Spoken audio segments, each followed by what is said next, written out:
Good evening, everyone. Welcome to the Bristol Town Council meeting of February 16th. This we'll call it a special meeting in regards to our 5-year capital. We have actually 2 things on the agenda, but if you could rise for the Pledge of Allegiance, please. I pledge allegiance to the flag of the United States of America and to the republic for which it stands, one nation, under God, indivisible, with liberty and justice for all. Thanks, everyone. Welcome. I have to say this already twice this year, but it's really nice to have more people in here and not just a few. That means hopefully we're going in the right direction, right? We have 2 things on the agenda tonight. One is a executive session in the 5-year capital, but Madam Clerk, if you could walk us through each one of those, please. Sure. So the first item on the agenda is the Town Council Executive Session meeting of December 22nd, 2001. And this requires a motion to unseal the motion and vote from that executive session in regards to Garfield Avenue. So move. Motion made by Tony, seconded by Mary to unseal those minutes. Any discussion? Hearing none, all in favor? Aye. Any opposed? Thank you.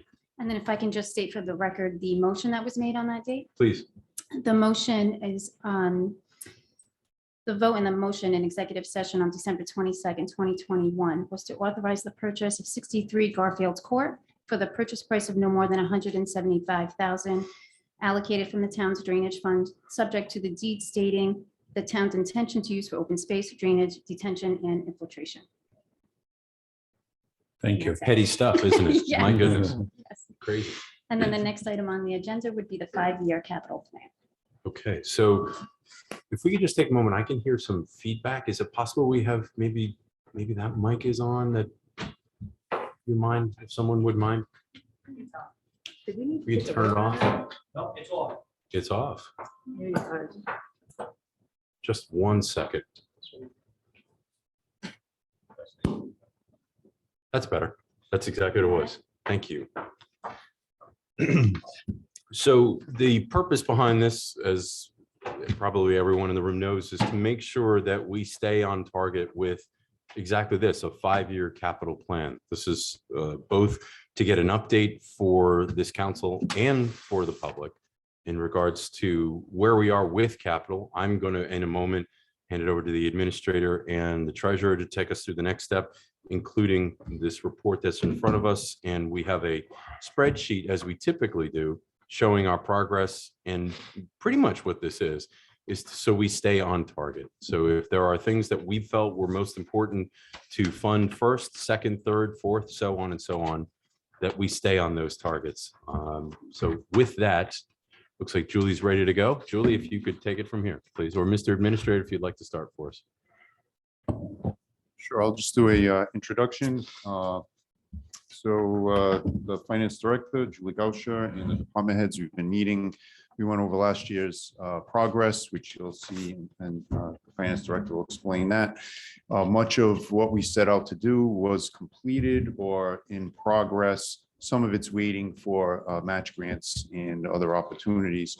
But, we put in motion last year an effort to keep our public safety strong, increasing our access to the waterfront, and updating and implementing some new procedures at DPW, which are all going smoothly.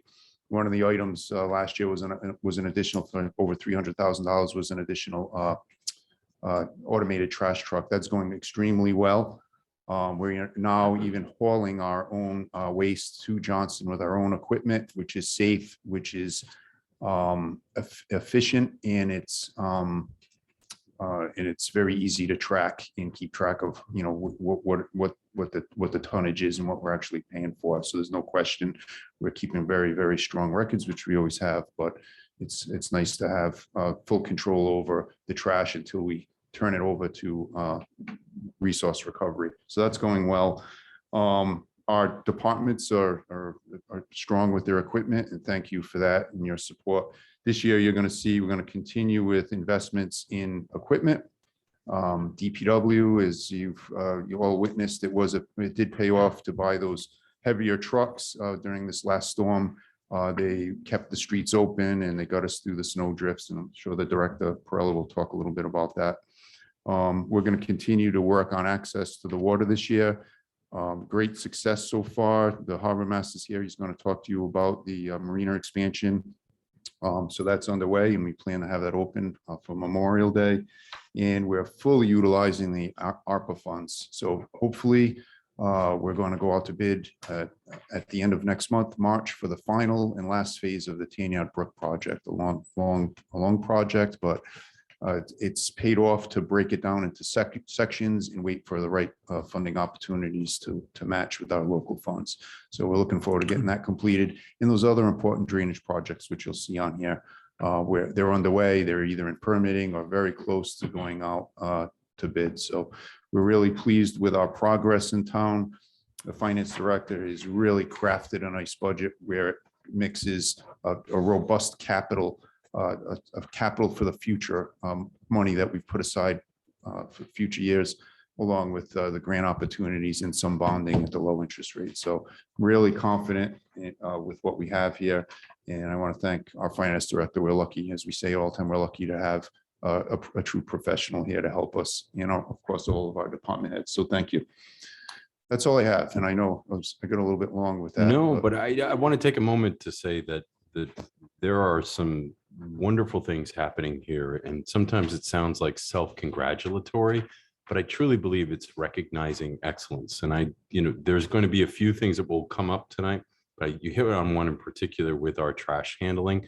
This is an opportunity that you saw and the director saw, both to take control. And this was a challenging topic prior, with contracting, with issues happening, with making sure that recycling and trash separated and we weren't getting dinged when we dropped those off, because there's some significant cost to that. So simply put, again, recognizing excellence. I know this is probably going to be a reoccurring theme this evening, but that is a great example of some great stuff that is going on. And again, it's not self-congratulatory. It's saying what it is, which is an outstanding opportunity. Luck is where opportunity meets preparedness. So we weren't lucky. We were ready to deal with these things and we dealt with them well. So hats off to you and the director. And I think we're going to say that a few times this evening. So Julie. Thank you. So what you have before you, you've seen before. Just a very quick introduction. As a reminder, the capital projects are those projects in excess of $5,000. We prioritize them in the spreadsheet that is in front of you tonight by urgent priority 1, priority 2, and priority 3. The urgent and priority 1 projects are really public health and safety issues, non-compliance issues, those areas that you really need to do something about now. And if you remember, when we started this, we had many urgent and priority 1 projects. Yes, And it's really fun to do these now and have no urgent or priority 1 projects. All of them are priority 2 and 3, which means they are preventative, they're maintenance, they're the result of long-term planning, there are drainage issues, all these things that are very important. They're priority for many of the residents, but they're as far as public health and safety, we're really in much better place than we were. So I think this plan has been successful. Julie, how long have we been doing this in your recollection? Tony, was it Back to 214. 14? Thank you. Thank you. So I think we'll start at the back of the document, which gives the status update for all those projects we said we were going to do last year. And it provides a status of where we are with them this year. I don't really want to go line by line because we will be here all night. And Steve did hit on some of the bigger ones like the marina expansion and some of the public works projects. So I think the best way is probably to take questions from the council as far as status updates on projects that you're interested in. So Julie, you've gone to priority 1, year 1. What page are you on? Oh, I'm on actually the last page of the document, which is table 2, which is capital project status report. Okay. So It has all the projects that our we spreadsheet.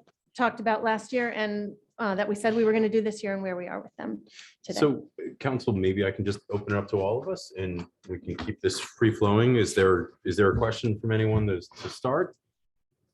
And if not, Julie, I'll ask you to continue on. And obviously we'll stop anywhere that there's questions and we can address them. I just have one quick one. I just can't recall the answer. And that is on the Tom and tennis courts. Tim, what's the resolution with the pickleball people? The pickleball people?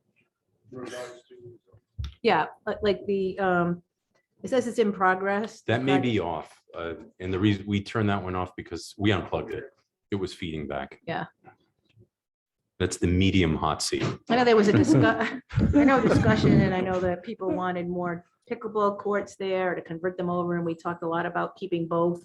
Is that still the plan, and is everybody on board with that? Yeah, we've already started. You might see that we already have put in, thanks to working with one of the contractors that Chris was doing some sidewalk work. We've done a handicap accessible from Wood Street to I get saw to the that, yeah. location. We have new telephone poles that have been added to the outside to remove the telephone poles inside the fencing, which are in the way. So the next step is we do have the electrician ready to go. They're gonna be moving the lighting from the poles on the inside to the outside of the fencing. Once they're done, we'll have the poles that are inside removed. We will have the fencing there's some divider fencing that's gonna go up inside, and also the 6 pickleball court posts for the netting will be installed. When that's done, there'll be the resurfacing of that court. Part of the fencing too is there's gonna be gates that'll be added where there's the handicap access, and to make a quicker access to the tennis court on the other side. So we're hoping to have it all done this spring. What'll take temperatures for us is we need certain temperature. I think it's a run of 370-degree days for that last paint on the top of the surfacing to be done. So that's where we are with that. So we'll have 6 pickleball courts and 1 tennis court. Tim, Thank you. Tim, did you say 370 degree days? 3 consecutive 70-degree days. I'm sorry, that we okay, have, yeah. okay, So that paint can 370, cure. okay, got you. Tony was expressing his concern for global warming. Oh, okay, yeah. No, that being said, I know you said resurfacing, so, but have we done anything to address the cracks that we had there? That'll be part of it. So those cracks will be filled. They're gonna be Okay. putting in a mesh that'll cover that. That'll last longer. And then they'll put a top coat over that. It won't be a full take it down to the dirt like we did Right. on the basketball court, because the price tag to that was quite hefty to get the project done to that level. But this is gonna give us a nice surface for Right. years to come. Good, thank you. You're welcome. Guys, quick question, yeah. Please. Tim, while you're up here, I know you're working on the stage. Is it for the concert stage with the town administrator? Where are we with that since you're up here on that? Because I know that's gonna be, I think, great. Sure. That's something I've been working in tandem with Chris with, and I know we're still waiting on some. It's a grant? Well, the grant, when I got in front of you and asked for the okay to go after that DEM grant, we hadn't gotten the information we needed in time Okay, to apply this year. But I know that Chris has been working on some other funding for that project. We've had great conversations with DEM. They seem to think it's going to be a great fit. excellent. I've had nothing but positive feedback from a few different people, from the regional manager to some of the people in the DEM offices. So when that does happen, it's going to be exciting. Oh, it is, yeah. And Steve, that would relocate all those concerts on Independence Park that we originally used to have down to Colt State? Or would it be a mix? Well, it'd be available. Yeah. That would be a decision that would be made, I think, by the maybe 4th of July committee and ultimately the council. So we Okay. really haven't crossed that bridge, but we Yeah. will have a stage available Great. for other performances and concerts. But Chris has some details on some where the funding is on that and where the project is. Good evening. Hey, Chris. Thanks. So just an update on our efforts. So as Tim mentioned, we were working with Brewster Thornton to provide some concept plans and some early level designs. So for the grants that both Tim and I were applying to, Mhm. we need to have a little bit of pre-engineering work that was already done, such as site surveying. Unfortunately, because of the holidays, they just couldn't get it to us in time for that DEM grant. However, a few weeks ago, we did submit to the EDA. They had a competitive tourism grant Mhm. that is a rolling application. So we got in right in the window, right before they closed the applications because of the number. But we're hopeful that we hear back soon. And based on the guidelines and eligibility they put out, we think that it's going to be a competitive application. Okay. So why don't we do this? All Since right, thank you. Once we have Tim here, let's ask any questions and we'll just stay on top of here. Makes it for Are we going to roast them now? efficient. Yes, at any point you are welcome. Yes. So, Mr. Chairman, we're going to be talking about the future projects too, or are we going to hit that later? It's totally up to us. Okay. So if you, while we have Tim here or any of the other department heads, when they come up, it seems appropriate that we might as well just pepper him with questions and make sure that we're comfortable as it pertains to this 5-year capital plan. So Great. I have one for you, Tim, is that, Sure. that I know that there's this particular focus for me about the improvement of the fields and putting lighting on the soccer fields. And I know that we applied for a grant on that. Have we heard anything back in regards to that? We didn't get it. That was the last DEM round Okay, that we went for it. We can definitely go for it again. They seem, because we did have to get a letter from them to approve us going to, because that is DEM land that the town does get to use. And they did give us the okay to apply, so we can keep taking a crack at it. I know Sarah and I were looking, and you'll see on here about lighting up the parking lot, and we were thinking about it being in a phase where we were able to get some safety lighting done in the parking lot, which would be similar to what you see at the Mount Hope boat ramp with the solar lighting. okay. And then from there to light up that 3-tier soccer field. So staying on that same focus, part of focus on the 23 fiscal budget is Asylum Road lighting, and we have a to be determined. Can you share anything on that, please? Mr. Administrator? Yeah, we're not sure where we're gonna get the funding for. I think we need to do a little more lobbying with the state. It is an entrance to Colt State Park, and for the residents to come up with the money for that, it's kind of difficult to do so. So I think we need a little more lobbying with the state of Rhode Island to help us with those lights. So I love the focus though. I mean, as you drive down there at night, especially in the winter time, it is dark. Yeah. So I think it's appropriate. And I do agree that the state should share the majority of the burden maybe on this, or at least a goodly portion of it. So, Historically, they had lights, DEM, that were attached to the circuit that ran through Colt State Park, and they were on Asylum Road. They dismantled the lights, they took them down, and they never replaced them. So we just need to keep the pressure on with DEM to get the lights back on. Yeah, especially with Quinta Gambler being as been a long popular as it time. is. A long time without them. it has been. But you're right on target. It was, the state had them there, the posts were there, ultimately without the lanterns or the fixtures, the top fixtures, but they owe it to us as well. I mean, we certainly could help out in some form since we have access to the Quinta Emblem, but from there down, it should be their dime. I agree. So why don't we, is there any other questions for Tim? And if there isn't, is there any questions? Just go ahead, please. Yeah. Go Yeah, for it. Go. Mr. Chairman, Please. I think my eyes lit up a little bit when I saw that there might be a paw park. What's the story behind this? I noticed that it was in that Paul Park area and everything. So That's I have a right. small dog named Newman, and Sure. he just doesn't get the socialization that he needs to get. So Well, we're gonna have the park forum at Paul Park. So we do have a couple of plans that we did have presented to us, and then we did kick back to get, just for them to move things around a little bit to where we saw fit a little bit better. Right now, where we're at, if we're able to get the funding for this, it would be in Paul Park at the intersection of Sherry and Chestnut. And the goal is to have two separate pens, if you will, where we'll have one for dogs that are 35 pounds and smaller, and one for the big guys, and have access from both the Chestnut side and also that parking lot over at Paul Park. So with the funding towards this, we would be getting land surveying and flagging done, and then the surface prep, brush clearing, fencing, access, and then signage and amenities. So it's something we're excited about. And I think there's a lot of people, I talk to a lot of people, I mean, almost on a daily basis when I'm out, that have their dogs in our baseball fields or in our softball fields, and having that conversation with them. And there's a need that's out there, and it'd be nice to be able to accommodate the residents with that.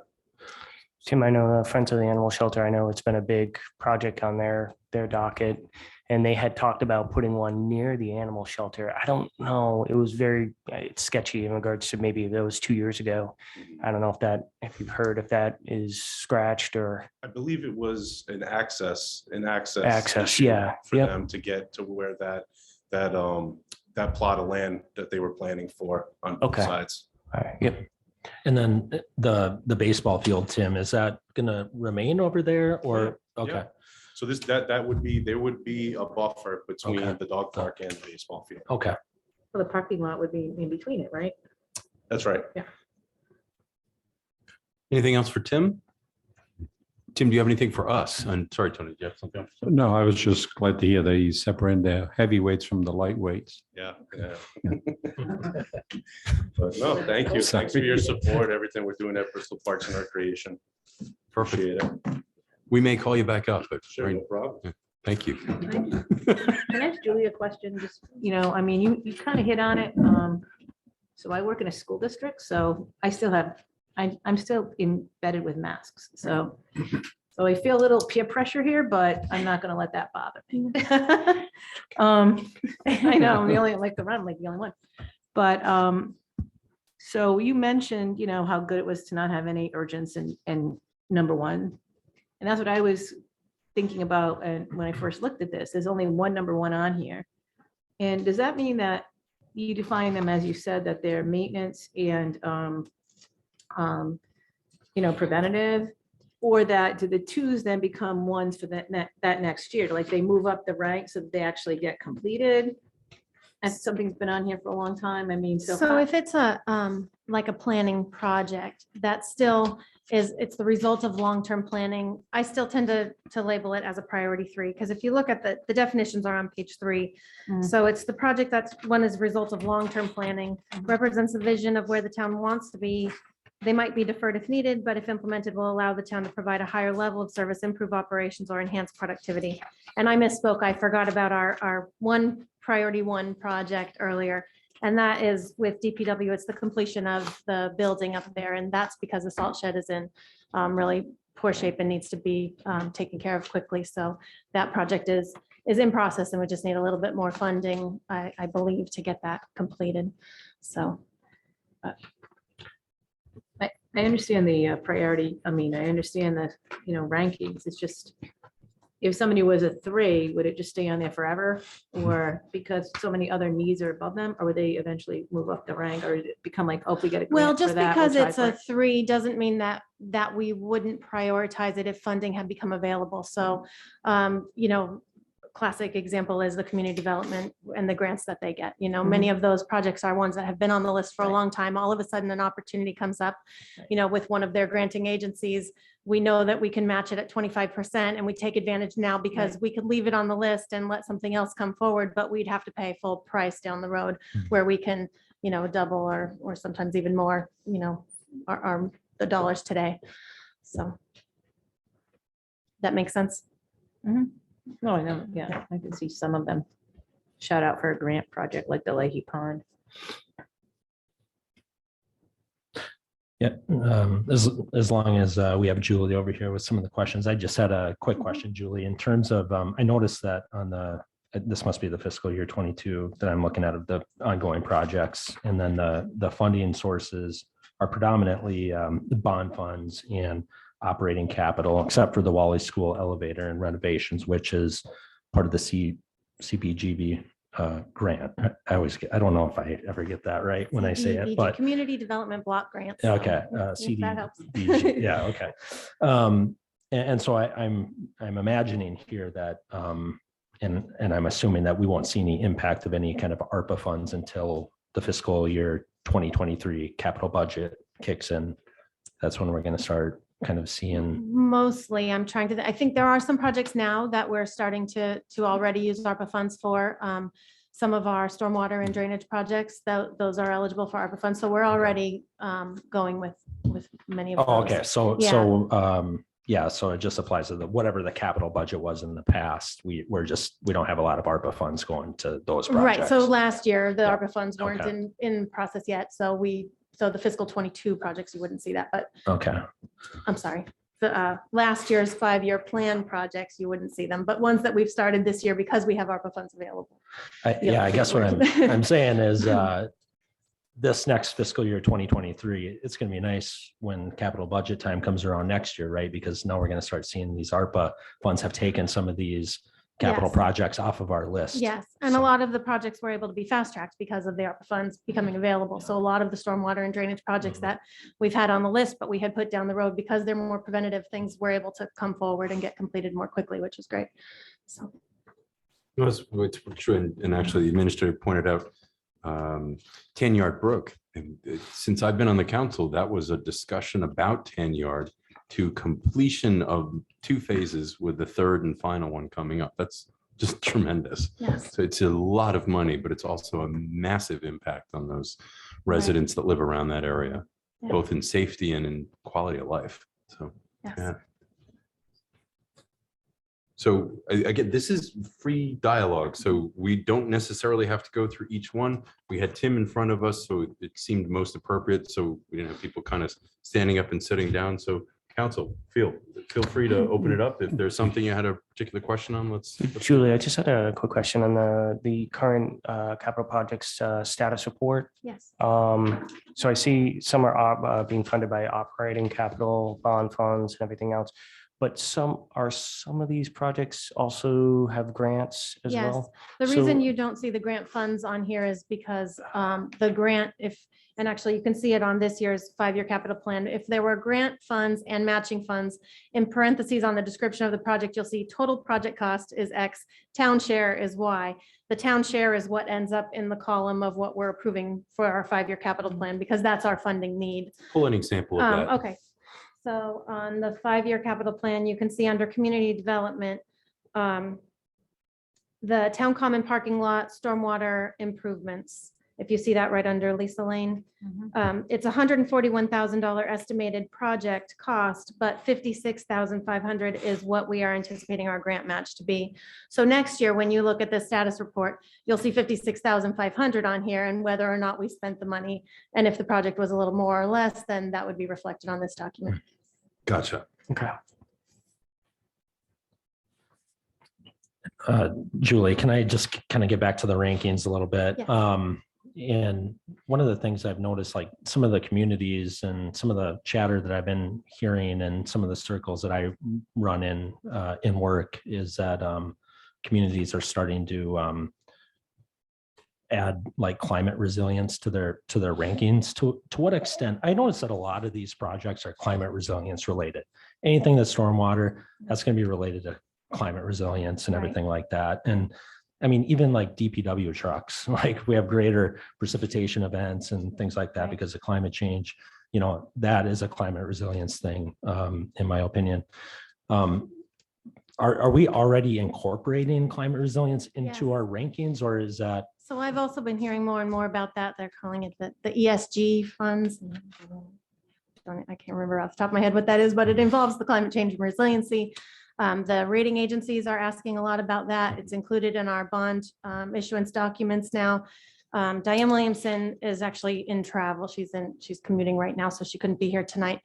She could talk your ears off about all of this, but I do know that there are a lot of these projects are resiliency projects. They are incorporating, the effects of climate change. I think a lot of the flood mitigation projects, the town has done a really nice job with their CRS rating. Is that what it is? Mhm. And I think there's a lot of work being done in town about that. Unfortunately, I Okay. can't speak as well as Diane could about it, but Steve Okay. might be able to add some more to that. Well, it just sounds like no Yeah. matter what, we Yes. are baking it into kind of the decision-making process in one way or the other, because you're seeing all the all the projects on here that are related to those types of Right, issues. right. So, And all these mitigation projects that we do are just going to help that with climate change down the road, help us become more resilient. So,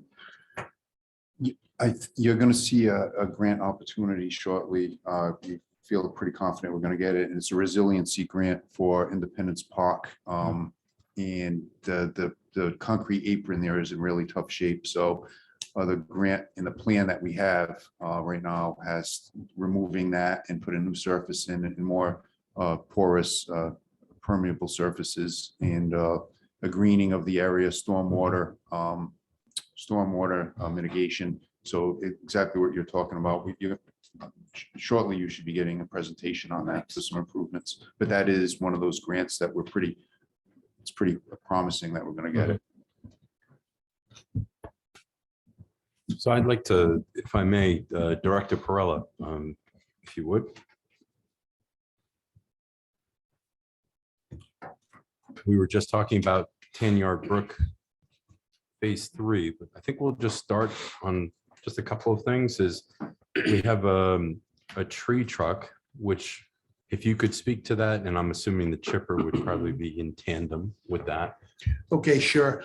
So the tree truck, we've really expanded our tree cutting capabilities. And I think you'll see too at budget time that there is an offset from the tree cutting line item. You'll definitely see that we're doing a lot better. The administrator actually promoted an arborist who's extremely skilled.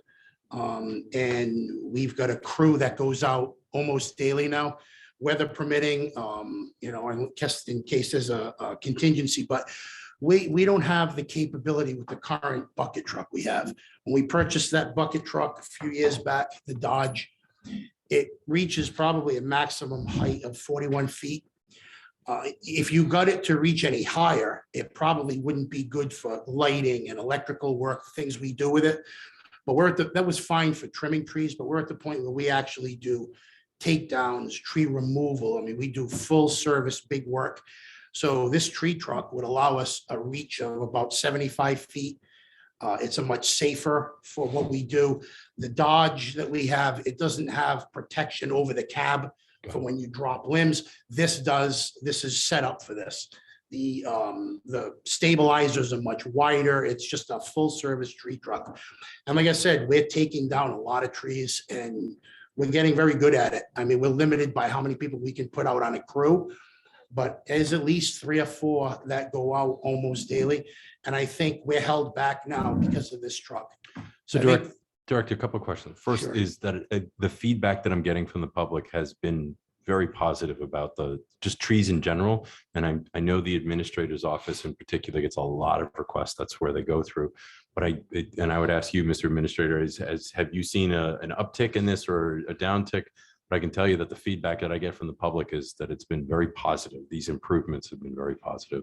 Yeah, I think, and we've talked about this in the last couple of years, the tree canopy, from what we're learning, it's really kind of aged out. These trees were planted in general about 80 years ago, especially the Norway maples, and they're in rough shape.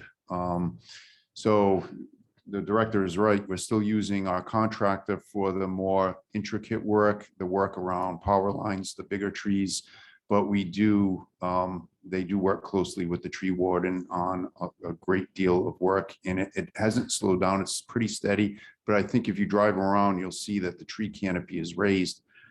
The director sends his tree crew out and they will raise the canopy on an entire street. For example, like a Michael Drive, different areas like that, you'll see where before the trucks would hit the limbs. So it's safer for the snow plows, the automated trash trucks, and the vehicles in general. So Does it help with the power outages? I think it does. Yeah, Okay. I know we still have that area down in Wampsket that Narragansett Electric, that was years ago. National Grid supposed to be out there this spring, and they're going to be doing some tree trimming, I think, on Basswood and some of those streets that promised. We've put the call out several times. They claim that they'll be out this spring to do that. But I would say it certainly helps when we have our storms. So to answer your question, It's still pretty steady, but I think we've made a marked improvement between the two crews. We are asking for a slight reduction in our contracted services for tree care. We just don't need the amount that we needed to get caught up. But for some reason, it seemed like the last few years, the trees really aged, and we had ant infestation. The trees were rotted, and unless you do a full inspection and check, we don't realize that the centers of the trees were hollow, and when we're cutting the trees down, there was not much. It was actually frightening. Some of them were just held up by the outside skeleton. So we're catching up. We're in a good place now. The other thing too, it's not just about cutting trees. I've said this before, it's a cycle. We're also planting. We're buying our own trees now, and then we're having DPW plant them, whereas before we were contracting out. And I think we're doubling the amount for that $15,000 a year. I think we're doubling the amount of trees that we're planting. Many of them, I think we did 40 alone at the town beach this summer. So we're doing well with the replanting, nice native varieties that we're planting. So I think we're doing good. We're all doing well with the trees. So it sounds like the Norwegian maple just doesn't last, or it does, but not as long as, so Yeah, I think we're it not was- replanting those. What I learned, I'm not on the tree commission, but I learned that they were a quick growing shade tree that was brought here like 80 years ago, and they worked well, but now they're at the age where they're at their limit. Yeah. So Well, there's so much, lately, we've had so many windstorms, it seems like to me, and I mean, there's twigs, the parts of, twigs and little limbs everywhere, like you go along, a lot of the, like downtown area, just after any one of the storms, so. And then I just didn't hear, Chris, did you say, I just didn't catch that part about an arborist, do you have an arborist? We do. We had someone on staff who's a certified arborist, Oh, wow. extremely talented. He does all of the intricate cutting, but he also diagnoses. We work very well with the tree warden too, Steve. So, but he can diagnose, he can, so because we had him on staff, at some point, we paid him as an arborist, and it has just paid incredible Oh, dividends. wow. So he was just a regular staff member that Just a just happened to have this as a hobby type of thing, so to speak, or a side job. He actually owned a business, so Uh-huh. he still does, so very, very, very skilled. I just have to clarify that all removals still go through the tree warden though, Mhm. and through the administrator's office. So although he does good assessments, we still go through Well, the I tree wasn't going to warden. ask to have the tree that drives me crazy. Yeah. removed. During a cut, he's able to assess, Yeah, like, yeah. if you should I go just any didn't- further, right. Yeah, I didn't hear what you said.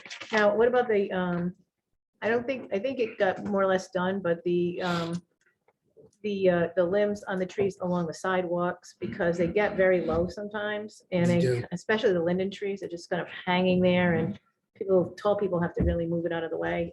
Are you going to be working on all of that, or have you? So everywhere that we can, a lot of it too is now that people know that we're out there and we're doing full service tree work. It really is. I mean, the calls between Steve's office and DPW, they just come in. So some of them we prioritize. Some of them are, something's ready to fall, something's rotted. But we take care of those. But then we also just start thinning canopies, raising canopies, and yeah, we'll be getting hopefully to all of them eventually. I think we'll be much more capable with this truck and with the other item that's on here that I'm sure we'll talk about next is the chipper. So in regards to the truck, and I wanted to also ask you about the sidewalks, but yes, I wanted you to comment on the chipper. And in regards to the truck, I know it's extremely difficult to get a truck right now, whether it's a Blazer or it's a special truck like this. What do we feel like? What do we see as the timeline for actually get one delivered? So we asked that exact question probably about 4 weeks ago. And I said, if this is approved, what are we looking at? Because some of these trucks have been absolutely the most difficult thing you could imagine to get. But this tree truck, he said, if we ordered it within about a month, and this was about a month ago, he said we could get it for February, a year from now. So you're talking about 1 year delivered, which actually is that's a pretty good time, I'm thinking. So it would be for next spring, you'd have it Okay. if we ordered it now. Talk to us about the chipper, please. So the chipper, we have a very old chipper right now. It works, but it's extremely old. And because we're doing so much work with it, we're fearful that it's going to let go. And if it does, I mean, we repair it when it does, but if it lets go and we can't repair it right away, that's downtime. That's lost productivity. And depending on the priority of the work that has to be done, that's eating up more of that line item that we wouldn't have to eat up if we had this chipper. But also, and more significantly, is we'll be able to put 2 chip crews out. And Mary, you mentioned it a little while ago about after a storm. I mean, you see, especially when you get a hurricane or a significant weather event where you lose a lot of limbs, there's a lot of cleanup to do. So now you have 1 chipper. So we can pick up some and squeeze it into trucks, but with 2 chippers, I will buy another chip box for under 5,000. Our mechanics will fabricate a lot of it, and I'll be able to put 2 chip crews out. So even though I don't have an arborist for both, I can put 2 crews out separately, and we can just start chipping and removing anything from a significant weather event. So it will make us far more efficient, and it will also provide a much needed backup and insurance policy for when this one does go. Thank you. The last one I had was the last one on yours for this year, and this, which is the sidewalks for Perry, Monroe, Hope, and Central. Talk to us about that. I know that we've done some of these. We're in the middle of. I mean, if you go up Perry, and my goodness, what a difference! It's much safer for the kids walking home from the high school to the high school. But it looks and drives the night and day difference. But the Hope Street one actually was the one that caught my eye. I know we have a lot of foot traffic there, and I'm going to say it what it is. Say it is as it is. The state has really let us down with these, and I really believe it's unfortunate that we have to do this, but I believe it's extremely valuable. So talk to us about where this is going this year. So in terms of the sidewalks, and Chris Vitale was able to secure some grant money, and we sat back, I think every road that we did last year, and we even commented on just like what a difference it made. Even for property values, you're talking about some of those people never even had sidewalks, and some of those streets like Rock, Ryan, Great example. sure. I mean, these are streets where really it is a whole different ball game now. ADA sidewalks, curbing, new paving. A lot of those streets don't really have drainage. It's gravity feed, I like to call it. So the grade and pitch is so important. It's all been redone. They're just magnificent. Perry, so now, and I know the administrator was talking about having a corridor to connect all the way down to like Vets Park and Gutierrez. You're there now. So you have sidewalks. Again, ADA kids can walk from the high school down to Vets Park. They can come from Gutierrez. So this will finish that. This will finish Monroe. You're talking about all the rest of these on there. That will finish those sidewalks that are much needed, in some cases non-existent. As far as Hope Street goes, you're correct. I agree with you about the state. I can tell you, though, we have gotten an awful lot of positive feedback. Yes. The town has. A lot of it's come through us, but for the town, from the walkers, thrilled that, I mean, it was surprisingly, there hasn't been more trips and falls. Those sidewalks were in tough shape. And a lot of it is because of that's the scenic route there, the trees and the canopies. But we've worked around that, and I got to tell you, it's been great. So we've replaced them in kind, and we've ramped them, and a lot of the walkers have thanked us, and they want to know when we're going to finish and go all the way to Warren at this point. But they really have been. I liked it. I just don't like it that much. Yeah, That's what I yeah, should- yeah. Warren We gotta get Market the has been state. on the table forever. I mean, to get Yes. sidewalks up in that north end of Bristol. And So whatever we have done for the state sidewalks, that Hope Street sidewalk, and it's a continuing project, really has paid big dividends for the town. It's well received and Well very received. appropriate. Mr. Administrator? I know the director can fully brief you on all the operations there. I'll tell you, we talk for hours about equipment and projects and everything once we get rolling here, so I'll try to keep it brief. But the sidewalks, the goal this year would be Central Street, so behind Colt School. Right. That's in this capital budget for this year. Behind Colt School, the sidewalk is kind of buried right now. We're going to do another big push on Hope Street. Again, they're not a rebuild, they're a repair. So we're gonna try to take it as far north as we can and as far south as we can. So we'll do more on Hope Street. And as the director said, we're gonna continue the bottom of Perry Street, make it safer near Vets Park. And then around the corner on Monroe Avenue. And Chris Vitale is working with a CDBG grant to continue into the census tract north, south of Bayview Avenue to do the entire length of Monroe. So we'll have sidewalks. We're gonna do 3 major sidewalk projects. That's the hope in this budget. Good. No, it's interesting, the Hope Street thing. I mean, that goes back to when I was sitting here, and they kept bumping it along. However, I think we may want to reach back, and you may have done that already through DOT.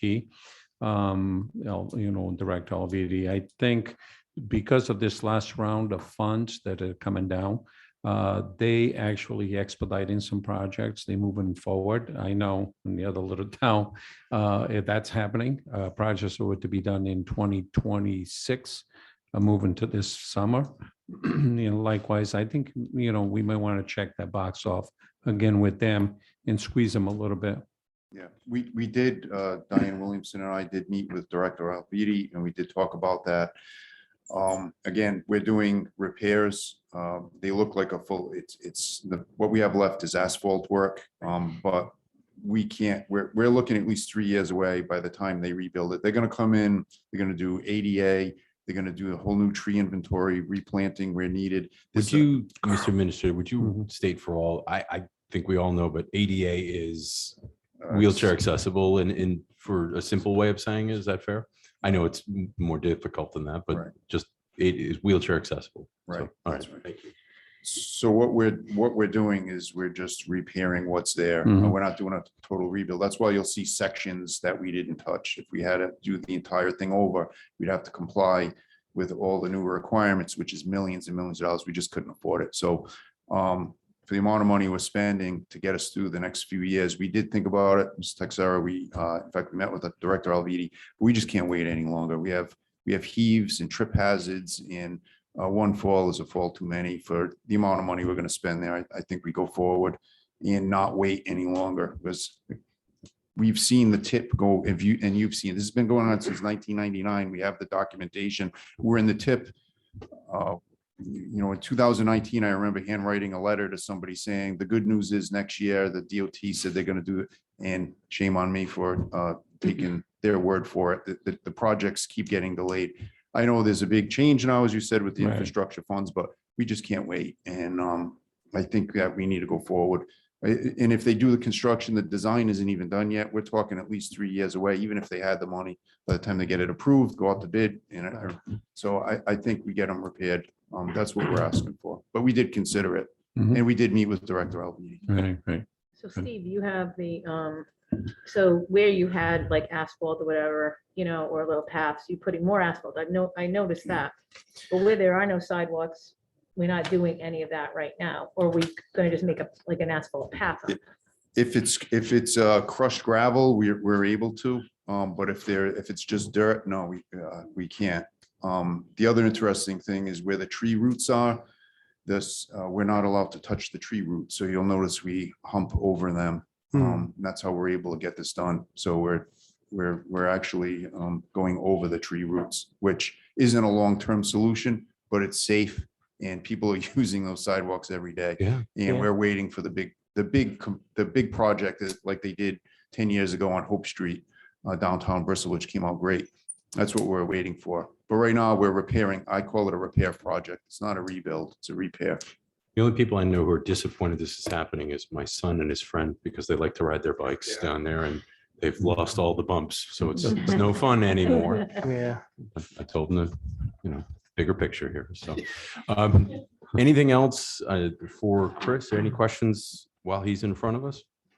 Chris, I just wanted to say you're doing a great job and your team is doing a great job. And I just want to know from you, out of all those projects, what are those top, what's your biggest challenge?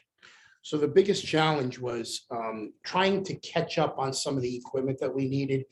But I have to tell you, we are all, as a team, very appreciative for the significant investment that this council made. It paid big dividends this year. We were able to do more, and this storm was a challenging storm. Now, I might be a little new to the game, but I'm talking down there with people who've done this for over 40 years. This was a challenging storm. Without some of the investments that were made 1 year ago, I don't know that we would have had a much harder time. So we do appreciate all everything that you've done. Last year was a good year for us, but trying to catch up at this point, because we're looking forward to some of the things we need to do, but we do have to catch up with some of the basics. And I think we've come a long way. And I think that we have a good plan, and the administrator and I have discussed this ad nauseum, I'm sure, but we know what we have to do, and it's doable. So the only frustration I would say is trying to catch up with some of the frontline vehicles I need to push snow. But we're getting there, and other than that, we feel comfortable, we're on a good track. We're Excellent. addressing drainage, and there's a lot of collective. We work very well together with community development, Diane. So we have a good team, and we all work very well together. So just catching up is my only issue at this point. Thank you. Anything else for Chris? Anything for us, Chris? No, I'm good. Thank you. Thank you. Chief Lynch, if you would.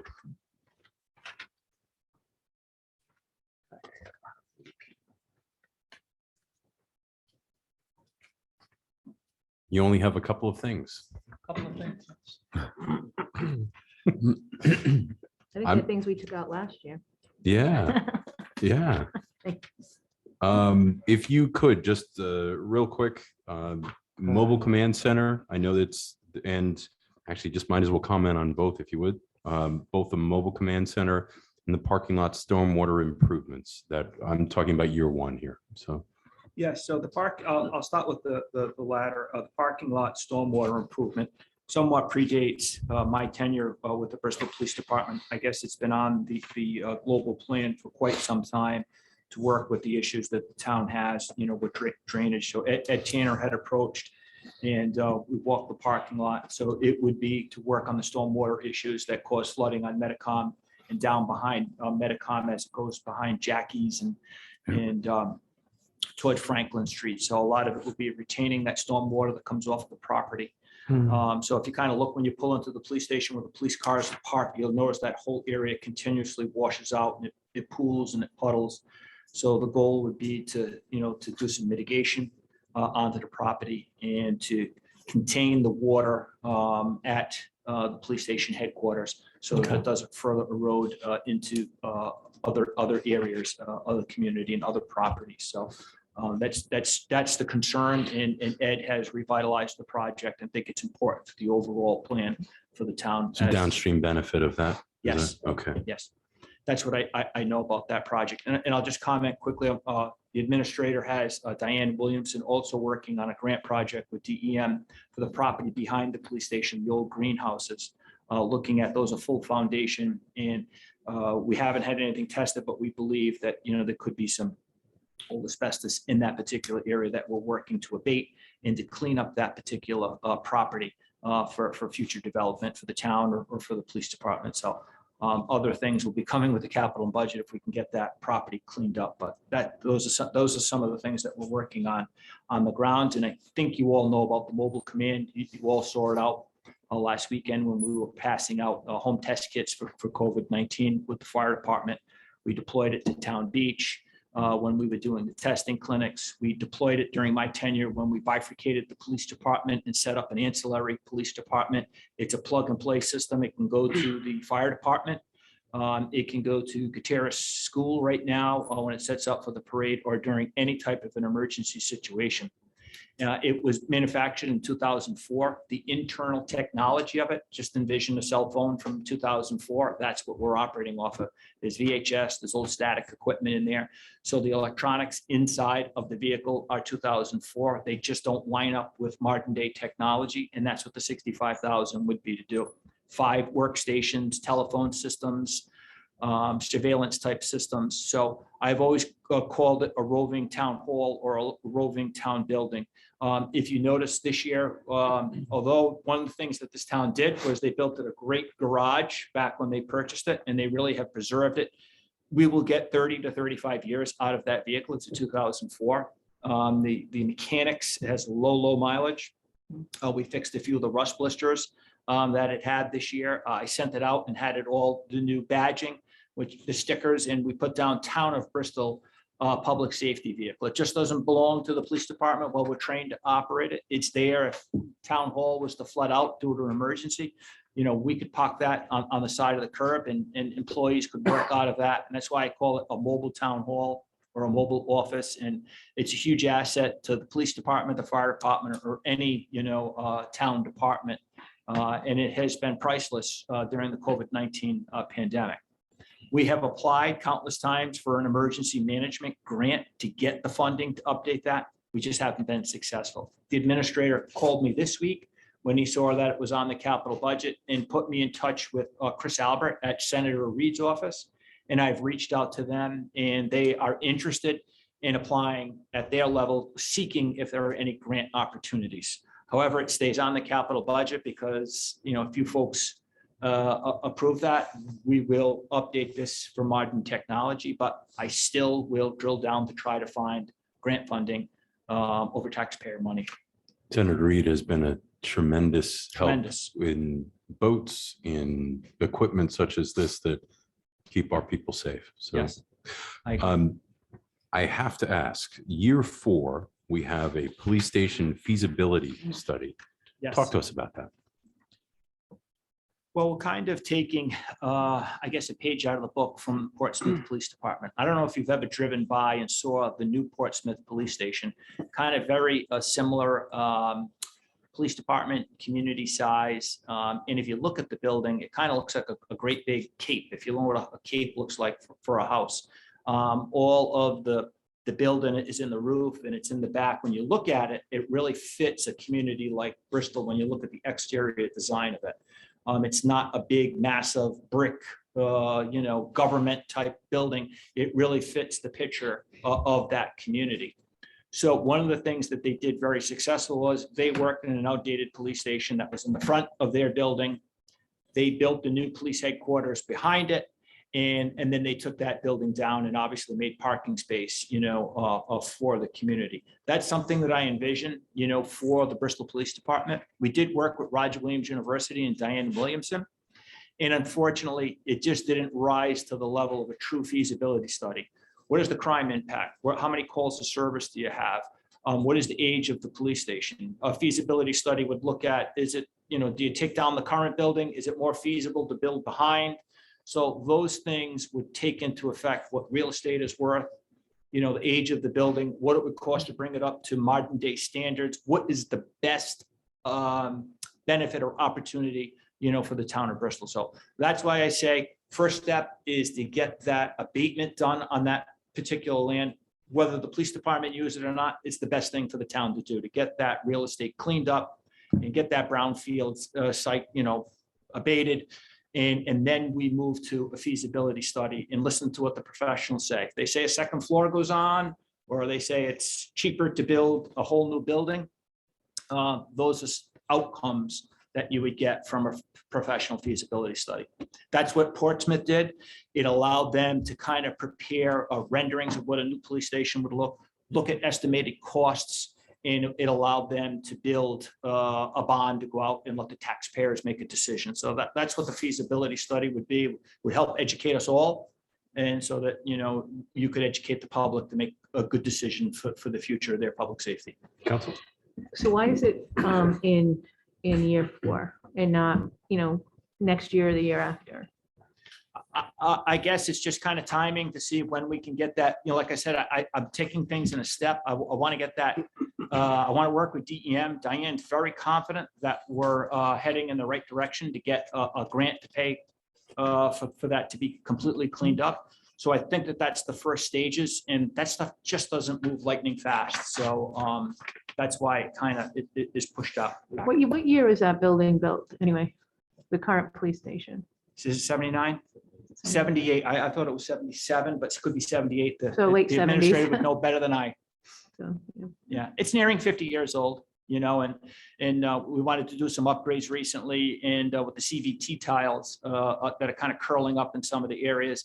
And prior to lifting those now, this is standard that they come out and check and, you know, like anything that was put down in the 70s, you know, they were asbestos. So huge amount of money just to do an area half this size from your dais was just $11,000 just to, you know, to abate those ceiling tiles. So those are some of my concerns that, you know, to have a safe working environment. But there's no hazard right now for the police officers. I've been assured of that. The hazard comes when they remove that type, they remove those. No, I agreed with you that it's time for us to consider a new building there. You know, I remember visiting that building quite a few times and, you know, looking around, it's much needed to upgrade it and to bring it to standard. It would be much more costly than it would be to start from scratch. Definitely. Oh, yeah, definitely. I'm definitely interested in moving that feasibility study forward. I definitely think the building is, it needs a facelift and also for morale for everybody in there. I mean, just going to work and everything, you're going to have a place for to do all the modern day things that you need to do. Yeah. On the, just had a Please. question on the truck. So the command center, is that, so it's strictly the 65,000 is on the IT, it's on IT equipment only, right? So you're saying the engine, everything else is good Yes. on it. It's just Yes, docking we- stations. We have used operating budget funds to, in the last 12 months to install all new brakes, rotors, tires. Not that they were, but just with the age, the tires were dry rotted and not holding air pressure. So if you look at it, it looks like a 2020, 21. It looks brand new. And I was showing, you know, Councilman Texera, you know, the exterior and the mechanics that we had done, you know, with the last COVID-19 drive that we had. So it's a great asset for the town, and we're doing a lot of good work to keep it. You know, a vehicle, you're going to get 35 years of service out of it. So maybe I've heard from most to say that there's potentially some interest in possibly changing the priority of that. Is there an opportunity? I don't know if we know the answer right now. I doubt we do. Is there an opportunity with the funds that are available for a safety center like this that would coincide with whether it's the ARPA funds or otherwise, not the ones that we have already, but additional funds, maybe something that we can consider both for the feasibility and for the actual construction. And since we're reaching out to Senator Reed, maybe this would be an additional conversation, at least if at minimum for guidance, at most for funding opportunities. So. Yeah, excellent. Tony? You know, Your mic's on. Thank you. Now, I hear your willingness to move this forward. I'm just thinking through, you know, the process and what's going to take, you know, to clear there. But I mean, if it's possible and we can do it and engage, you know, Senator Reed's office, you know, and why not? But I can see as it's going to take a little time before we get to that phase. And I think it's worth taking a look at. And if there's no reason to take additional steps at the moment and we keep it on our 5-year, that's fine. But if there's an opportunity to take advantage of this because of other funds that potentially could be available, there's literally trillions from the federal government. And maybe there's a small dollar figure to them and a huge to us that we can do something earlier than we thought we could. And if there isn't, it's fine. Worst thing that happens is we looked into it. So, but I heard some general agreement that that might be something that we want to consider earlier. So, Yeah, okay. yeah, I would. Is there I'd like to make sure that council asks their questions. Okay. Chief, anything you wanted to share with us? I know Mr. Administrator wanted to share something. No, thank you. Okay.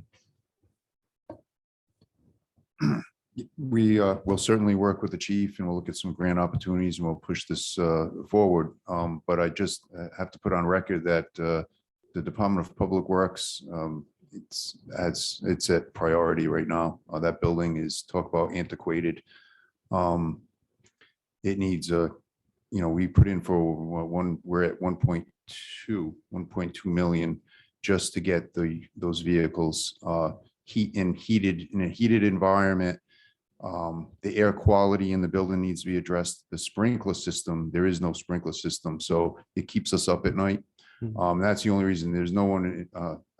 Could you think there's point very- out which, But you where don't- There's you, only 250, He's in the- 250,000. No, last year we allowed it at 1 million from the bond, so we're 1.2. Yeah, And yeah. that is just to do the mechanics area and a storage.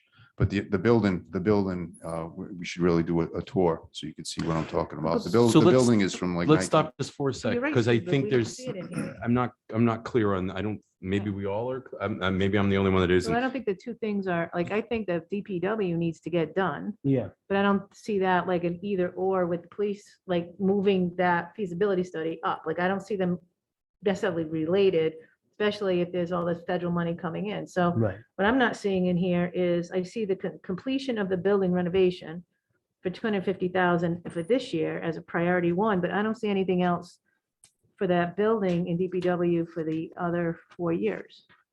You know what I mean? So like so all the stuff you're talking about, do we have all the money or are we gonna need more money for it? We should be able to complete it, but before we start a large project with the staff we have, I think we finished the, what I'm saying is I don't want to get too Oh, far ahead. I okay, know we're okay. looking, that's why this is out in Yeah. 2026, the police feasibility, but we have a lot of work to do on the DPW building. Oh, yeah. It's, So what you're saying is that this, I'm not sure when we're going to complete this, to be honest. Gotcha. So Okay. before we start putting the pressure on, I want to make sure that we're underway and closing out the DPW. We can always move this up next year, and we're certainly going to do our best. We'll work with the chief. If we can find the infrastructure or public safety grant funding, we'll move it up forward. But I just got to put on record because I don't think I've captured that. The DPW, we're working on the equipment. We need to work on the building also. When we have funding, thank you for that. And I just want to express that we have a very, very antiquated building. So before, I just want to make sure that we don't jump over the DPW till we finish that and start working in our central focus is the police department. It is, and the police department needs to be done. The model that building was created is long past. Policing is much different nowadays. So I'm in full support. I want to just methodically work on these projects without us getting too far ahead of Right, us. so that's a lot clearer. I didn't understand where you were going with it.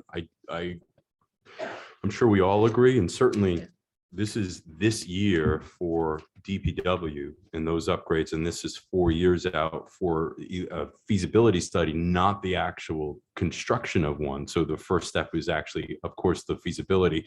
But I would like, I concur. So in addition to that, I think that looking at an opportunity, this town is excellent at being shovel ready. We talk about that all the time. So if we can consider this feasibility up a year and take advantage and be ready for opportunities when they come, we were talking about earlier, right? Luck is where opportunity meets preparedness. If we can be ready for those things when they come around, but actually, this is perfect example of why we have a 5-year capital plan. So we stay on target with these things. That doesn't mean we can't move things around, but I agree. And I think we all do. We don't want to go away from what we have as our priorities here. And we will continue with that unless there's objection from this council, of course. But I would like us, and I think we all would, to consider moving up this feasibility study, not the actual production, but the feasibility of what we would need to do and then plan for it accordingly. Well, I think we would need to so if you don't get that grant to deal with the greenhouses, what is plan B? Is it something that we should consider funding? Because if that's the first phase of, the feasibility to what is basically too much of a brownfield to move on and build your building on. And I think it's what you're looking at. And what do we do with that space? Do we sell it? What do we do? So, I mean, what is the plan if we don't get, what's the timing for the grants that you mentioned? And what if happens if we don't get it? Right. I'll Just be putting per- together. I'll be- And it's okay that you don't know. That's a I'll be Diane perfectly thing. honest right? with you. I've spoken with Diane and I got so excited when she told me that things were going in the right direction. It sat there for a very long time. The good thing about the property is what's perceived to be asbestos is all above the ground. So Mhm. there's no contamination with the soil or below where anybody should be concerned. It's all above the ground, just has to be abated. I understand years ago, when they built the greenhouses, the glazing that they used for the windows, that was one of the big concerns. And some of the heating systems that they used to go from greenhouse to greenhouse to greenhouse. Those things are some concerns. So I'd be perfect. I'm not going to say, I'll be perfectly honest with you. When I heard that there was an opportunity to get it addressed and it looked like it was going to be fully funded, I kind of walked out of my office on air that particular day and left, and haven't prepared a plan B, but I certainly can look at that when we present for next year, to put that, top billing. And while, like I said, still exploring grant funding, just found out from the administrator who gave me a contact and immediately went to work on that. So. Yeah, I think the thing that the point of the chairman was, I think we all agree. I mean, DPW, that building's pretty disastrous. I would say it's not similar. Well, I'm not going to say it's equivalent to the animal shelter, but it's kind of like one of the worst. It's not in great shape. So I think, but I do think if Bristol's reputation is to continue as being shovel ready and ready to go, but we're not ready to go on a police station. Like, we have no idea what we'd Right. even do with it. Right. So like, the sooner we can begin like getting some concepts and like what, if you all know what you would need in the police department, like I know there's standards and so forth. You mentioned there are various places that you would be looking at. I think that would be well worth our investment, either if not this year, then next year, to start to get some very preliminary, like what it might cost, what square footage, what it might look like, that type of thing. Just so that if that money comes up, because eventually I think most of that COVID money will be gone by 2023. I mean, the education money is like going to be spent supposedly by 2024, something like that. So, like if we can access it, we need to be ready to go with it. Or at least an idea, a concept idea. Right. And I'm certainly a realist. I've toured the DPW building and I wholeheartedly agree with the administrator that, that is certainly, if there had to be one over the other, I certainly agree with the administrator that the DPW building is critical status versus the police department. So. Well, I think they're two different projects. One's getting it actually constructed and one's just getting a basic concept design and in the starting point, Yeah. Anything else for the chief? Thank Chief, you. anything for us? No, thank you. Thank you. Okay. Thank you, Major. You were wordy this evening, sir. Yes. He's always a man of few words, but.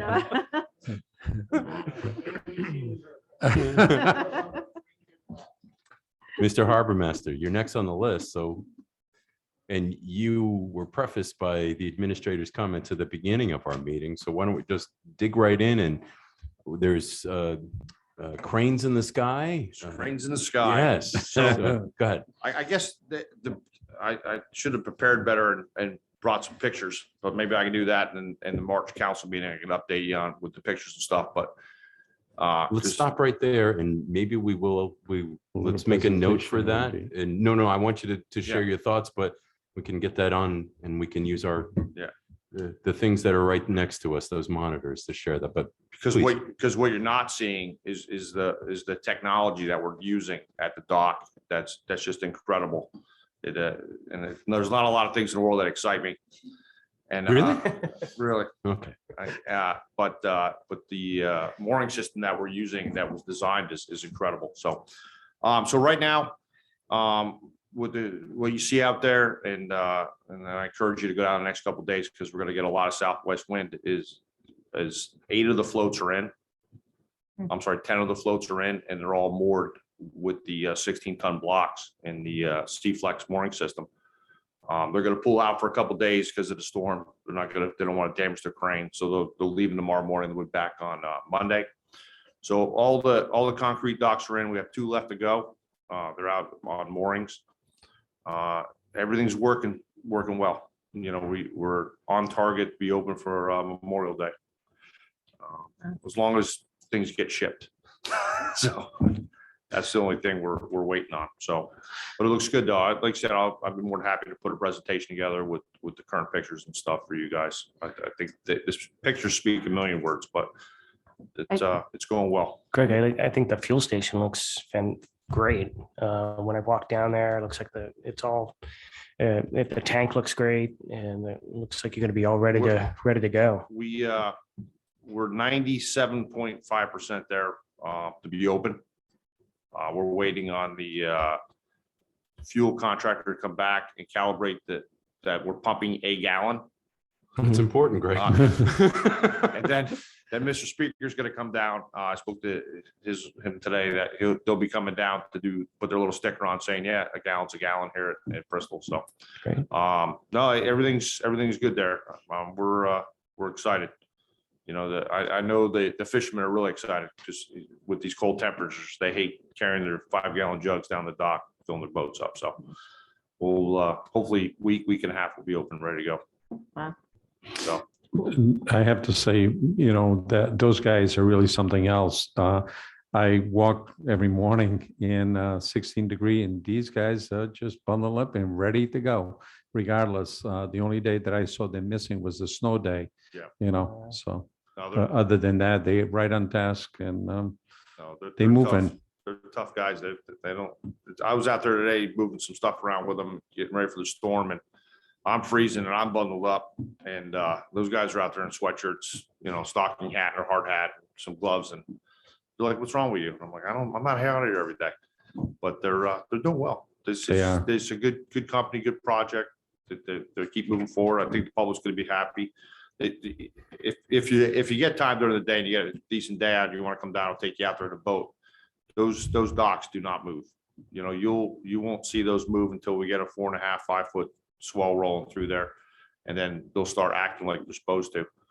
But they're so stable, and it's providing the necessary breakwater that we needed for the boat. So, and Outstanding. they're very fair. I have a question. As you go to year 2, so fiscal 24, there's a harbor boat engine replacement. Is this for well, I'm going to call it the aluminum boat? The aluminum boat. So I remember clearly authorizing the purchase of that boat. How long have we had it? And it sounds like a really early time to replace a motor. So we took possession of the boat in 2014. God, is it? Wow. Yeah, it's been that long. All right, So I just dated myself. All right, Yeah. great. So- But talk to us.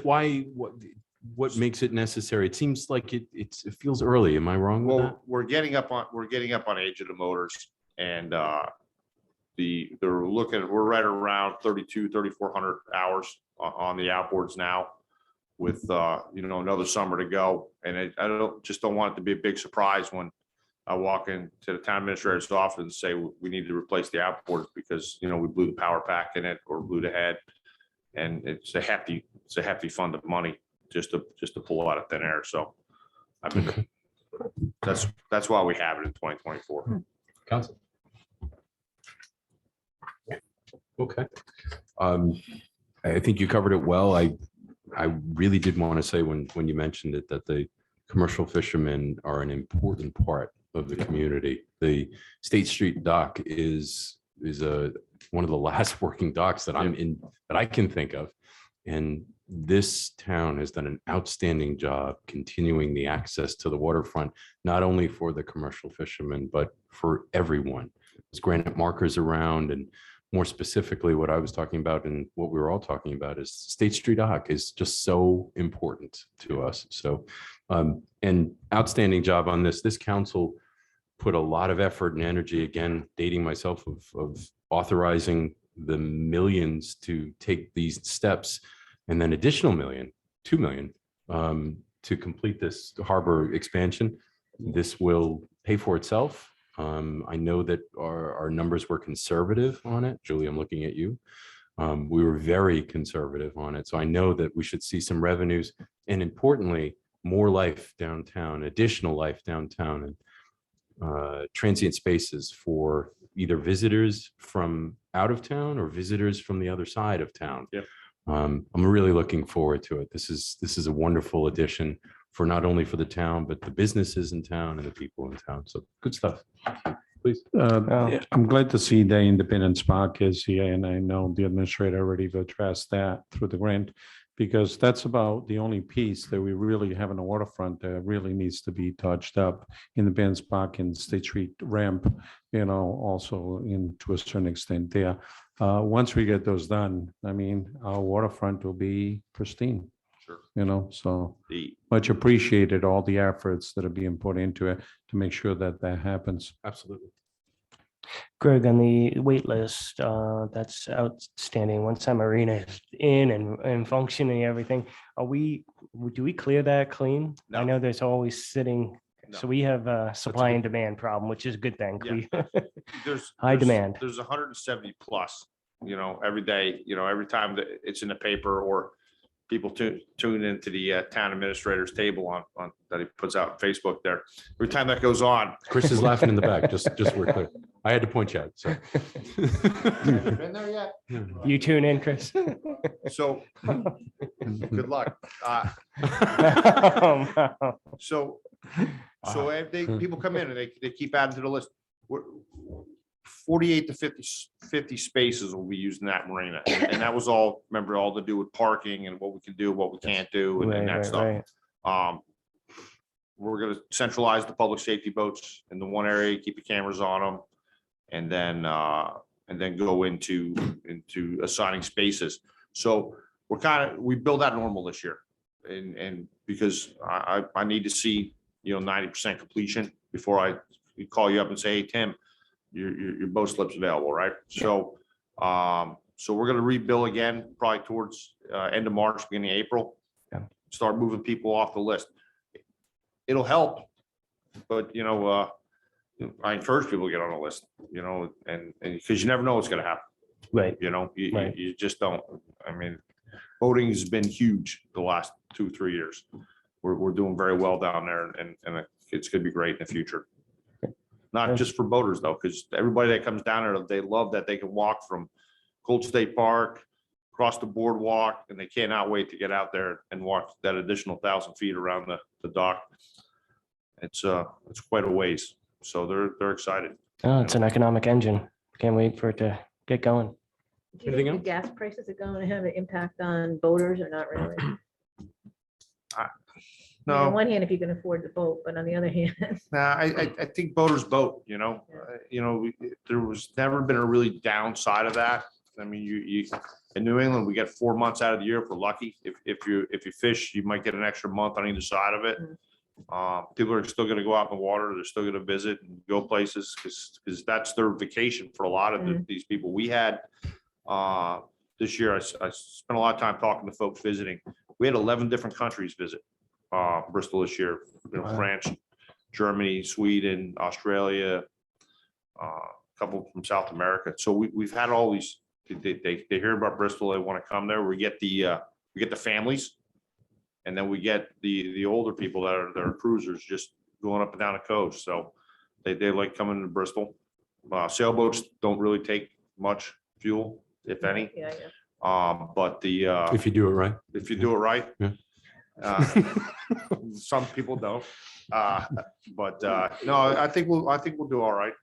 We're gonna stay competitive with the local fuel establishments.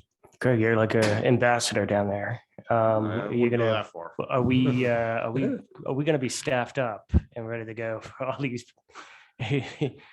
We're gonna need more resources, Yeah. I'm sure. I mean, you can't. No, we're doing well. We have a lot of interest. I got 6 interviews to do, then send to you guys as the council for a possible appointment. Okay. We'll go out in March for our dock hand positions. Okay. We'll hire 5 or 6 people there. But we'll be okay. Mm-hmm. I'm confident. And then the mistakes we learned this year, we'll fix for next year and keep moving forward. It's all new for all of us. Yeah. So. Just first impressions matter, Yeah. word of mouth especially. No, We want to make sure that we're rocking and rolling and not. Well, we'll be ready to go. Okay, good. Anything You do a else? good job. Yes, going forward, when we have a storm, would you please just clear a little path for me to walk through on the boardwalk? there? You know what, I'm not gonna throw the fire chief under the bus, but he was gonna break down his gator with and he decided not to. I don't know what happened. I apologize. Rescue calls. And that goes for Lou too. You know, he's having a little difficult time navigating the area. We'll work on that. Thank Anything you. else for us, Greg? No, thanks for the support. I Thanks, appreciate Greg. it. Thank you.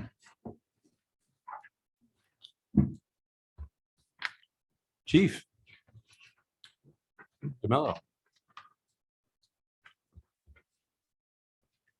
Good evening, everyone. Good evening. Yeah. It's good to see you. So I'll just hit the big one because the other ones are pretty straightforward. Rescue 4, it's worth just talking about. It's a 2016 replacement for 350. Talk to us about that real quick. Yeah, so really it's we're trying to accomplish a couple of things here. So it's actually our call volume is about 23% over the previous year. So what we're looking to do, Why? And I know that's it's capital project S, Sure. but why? I think COVID played a role in it, certainly. So there was Certainly. some increased volume to there. We also have the whole healthcare system as far as getting people in and out of hospitals and moving from point A to point B is kind of log jammed. So if you go back to the previous year, we were still up 13% roughly. So there's been a trend to increase. So what we're looking to accomplish with this is really it's adding the fourth truck, and we've been replacing trucks about every 8 to 9 years, and they're getting so expensive that I'd like to get more years out of that and kind of stretch that dollar a little bit if we can get to 12 years on a vehicle. And that's the intent with this. The other issue is they're telling me 18 to 20 months before I'm even going to see it. So that would put us kind of into the 8 or 9 years from the 2016. So we'd be looking to replace it anyways. But really with the call volume and 2 trucks being on the road constantly, you kind of need a backup for each one when they're out. And we can certainly use a third on occasion. Mostly during the day hours is our busiest volume time from about 6 a.m. to 11 p.m. And we're just at that point. We just have more volume, more capability. And I think the ability to add this truck will stretch that dollar a little more by keeping the trucks a little bit longer. I remember when they were about 70,000 a piece. Now you're looking at 350,000. Plus all the auxiliary equipment, which fortunately we generally will transfer over. This truck, the fourth truck, the oldest truck will be truly a reserve truck. So we'll have some stock equipment, but generally meant to take the equipment off the truck that's going out for service and then run that truck in its place. What's the waiting period on a truck, a rescue truck? Like 18 to 20 months right now from Oh, date wow. of order. 18, 20 months. Oh, yeah. But before COVID, what were they? Like So before- we ordered, we had the truck we had ordered last January, and I'm hoping it's coming in next month. So it's about 15 months. I mean, prior to COVID. Yeah, it's still Oh, around was it 12. always Yeah, a- about a year. Oh, was it? Yeah, you Always? could probably Once a get it year. in a year. Once And you really buy the it. log Okay. jam is the chassis. Yeah. And some of the electronics on the build side of the box. But that's what we're dealing with on that. So in that same vein, in year 2, I'm assuming it's a similar response, is engine 4, this is a huge dollar, $750,000. Remind us which one engine 4 is, and 93 is a long time to have a truck too. That's outstanding. Yeah. So we average about 30 years or so per vehicle. So engine 4 is located on Church Street. It's also a mutual aid engine. So we go a lot to Portsmouth, Warren, whoever calls. So that truck tends to get a little bit more mileage, has to have a little more capability.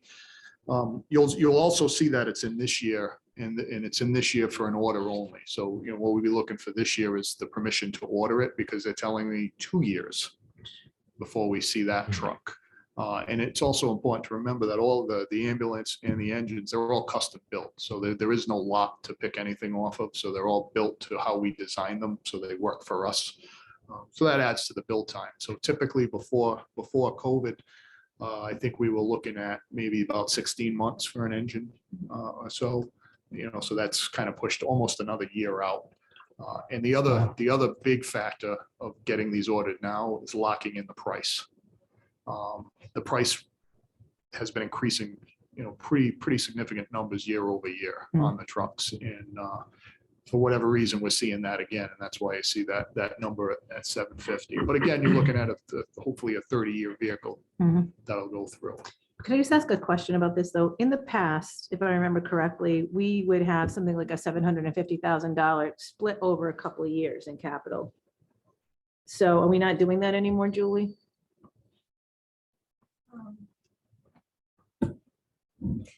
We would like to get to that place where we're doing that, where we're setting aside a certain amount of money each year so that we can fund these big items. And we've been talking about getting there, but there's still so many projects on the list that we haven't quite been able to get there yet. But I'd anticipate in the next couple of years, getting to a place where we are doing like a budget transfer to fire capital so that we can get on a better replacement plan. I mean, that was sort of the original goal in getting this 5-year plan going so that we could do the same thing with some of those DPW trucks.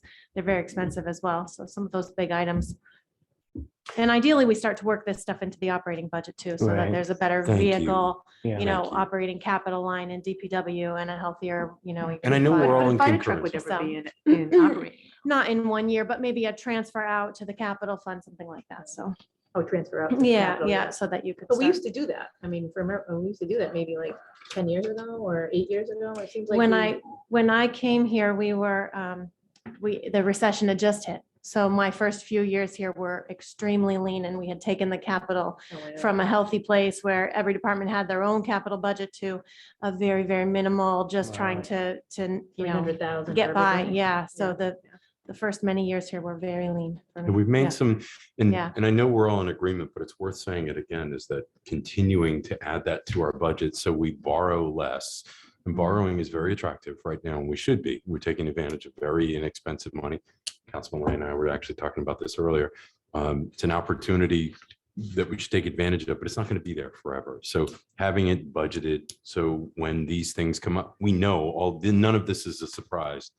Replacement trucks, whether it's yours or others, we know we have to do it. So building it in, I think we all agree, it's difficult because when we get to budget time, we want to keep it as low as possible, but we know how important it is because every year it comes up. So That's what happens is you start out with all the things on your list and then slowly you cut them back and cut them Right. back and cut them back so that, right, you're not increasing the tax rate right. too significantly. Chief, so was there anything else that you wanted to add on that? That was a clear explanation. If any other questions, I'd be happy to Council? entertain. Just had a question on the EKG monitor and the CPR devices. They're put in priority 3, but I don't know, it just seems health related and just curious why should we be moving those up or are they not needed right away? No, I mean, I worked, kind of left that to the treasurer to kind of see what's going to work best for us. So there is some flexibility there. The Okay. CPR devices we have are about 10 years old, so they're starting to show their age a little bit. And the EKG monitors are pretty much used on every single response. And they're about 6, 7 years old. So we have a small window if we need to. But again, kind of on that a little bit each Right, year, right. rather than lumping them all in a I one agree. shot. Mm. Chip away at it, get a one of each and then kind of move forward. And there Mhm. may be some grant opportunities that I'm pursuing on the CPR devices. So, that may help us hopefully, through the next year if that comes to fruition. So they're like priority 2 for this year, but then going forward, you have them as priority 3, but they may change as we get to that year. So you trying to replace, like, is this one for 40,000? And then Yes. every year you'd have like another one coming? Correct. The other problem with these devices too is if you buy them all at once, you're kind of stuck at replacing them all at Right, once. So I've been right. trying to segment them a little bit. You want to have some as it that are goes younger on. than the others too, just to make sure. we Yeah, got the good other, work the done. other issue that comes up with them is when they do a design change, then it's like a complete overhaul and you can't interconnect anything and it becomes an issue, so. In the supply chain here, there's no waiting for these, right? You don't, Yeah, I mean, on that's, these, like I always worry. I did not get a Yeah. firm commitment on what those timeframes would be, so it Yeah. could be a year for the device that maybe they Really? got some A in year? stock. I don't know. I couldn't get an answer from them. So kind of an open window there. Maybe we should move this one up. Well, since you've already mentioned, I don't, the administrator mentioned and the chief mentioned about reaching out to Senator Reed. This may be a good one to team up and reach out to him because I know he was able to acquire some grants for this type of equipment, So you may want to keep that in mind. Always looking. Yep. Chief, 18 to 20 months. I just can't believe it takes that long to get some of these trucks. Is there any chance that it's even going to be longer than that? Or is this like the worst case scenario No, that so we're at? for what I understand, it's the chassis. So when you talk to Okay. the manufacturers, it's the commitment on the chassis. So once they get the commitment and they have the date, so they get a PO essentially, and they put it in the order bank, they can tell you when the chassis is coming in. I found that it speeds up a little bit once that happens. So you might cut 18 to 15 months. I don't see that with the engine. I see that probably being 2 years before we see that. So, and that's why we structured it the way we did. Any other questions for the chief? So let's stop just a moment. Is there any other questions on the capital project as it sits at the moment? I think we went through everything, but just in case. Well, Did we skip any of them? Julie gonna No. do, are you gonna do the community development one, or are we just gonna wait when Diane comes back? I think we can probably handle questions if you want to just take a look at those projects. Steve is very well versed on the projects. If there's any follow-up needed, we can certainly come back to you with more information. You sitting down, chief? I wanted to say, and no, what I wanted to just stop before we do that. I know that she's not here, but this council says thank you. Thank you for your hard work, whether it's the time during the snow or the time during COVID or all of that together, all that you do, this council appreciates it. And this council appreciates what you do, Mr. Administrator, and obviously all the department heads. This is not the norm out in the community, not only in the presentation, the clarity of this, but also the the camaraderie that we have here and the trust that not only we have with you, but the community has with you. And that's worth saying again and again. We really do appreciate it. Yeah, we're lucky. We're very lucky. I was thinking that when some of you were up, as all of you were coming up speaking, I was like, wow, such a great group of people as department has that you just know the answers, you know what you're prepared, you come here, you're prepared, you're able to address it, you have like rationale, you have your costs, you have your delivery dates, all that stuff. And that is unusual. I mean, I think we all spend time in our regular jobs when we're faced with people that, you think would have those answers and they don't know anything. So it's really delightful to see all of you, and thank you so much for everything that you do. I can tell you that we are the envy. I mean, I've been at this now, 12 years, and dealing with many colleagues throughout the state. They envy us in many ways. I can assure you of that. Says, what's the recipe? I says, we can't share. We cannot share that, and I'm sure Steve must have heard that already a few times, but they quite often was to say, so what's going on in Bristol? Because they don't ask me about Little Compton now, so that's fine. So Mary is right. But thank you. Yes, well put. Thank you. Community development let me ask first on the council, maybe we can, if there's questions on it, there's some significant dollar figures here, but there's also some significant improvements here too. Any questions on anything or anything in specific? I wanted to know a little bit more about the Lisa Lane project. I know it's kind of come up being a neighborhood thing. I know some people have talked about that space and everything like that. So I was really curious when I saw that. I was curious too. My sister lives on Lisa Lane, and I only know where that, I think where the open space is, but I never viewed it as a park. Yeah. Yeah. So I can talk about it. So the Lisa Lane open space in the early 90s, when the neighborhood was developed, it was more of an open field, which has grown in. And maybe 15 years ago, there was a neighborhood group that was talking about putting a playground there, and that idea kind of fell apart. So what this is just we would get a design. This would pay for a design, and this would pay for the clearing, and the boundaries would be reestablished. Thank you. And the grand plan with this design would be to put some recreation elements in there. And again, the design would go out to the neighborhood to get their input once it is prepared and ready. So it's really the neighborhood. It's come to the point where I hate to use the word aged out, but there's a new generation there with a lot of kids in the neighborhood. The nearest park is a walk or a bike ride to Cedar Crest, which there aren't, as we know, there's no sidewalks there. It's a little bit of a ways away. So our goal is to reconnect people with their neighborhood playgrounds, update them, which we have been doing, and you'll see that in here also. We're going to start this year with the Town Beach Playground, and we've actually started looking around at some additional areas and neighborhoods that lack a playground. So in this area, Councilman Lay, it would be for clearing a large field, most likely a backstop for like a baseball practice or a small pickup game with neighborhood kids, a half-court basketball, and some type of a playground element and some benches. That was the concept that we're exploring for that area. You actually raised a very good point, because I remember back when there were certain developments, there was an understanding that in order to develop those areas, they had to provide a lot for recreational purpose. So that's, I don't think it was recreational. I thought it was like recreational and or drainage, and that kind of mitigation, wasn't it? I mean, just open space, like, or no. whatever. I mean, because there's something to be said for passive recreation too. I mean, right. I hadn't really thought about it, to be honest with you, but you're talking about it's the lot on the corner, right? Yeah, so it's at the top, but Lisa, it's Stephen. Yeah. Yeah, there's on the north side of Lisa Lane, east of Stephen Drive. Yeah. Yeah. Yeah. I look, ask another question about, Bristol Total Fitness.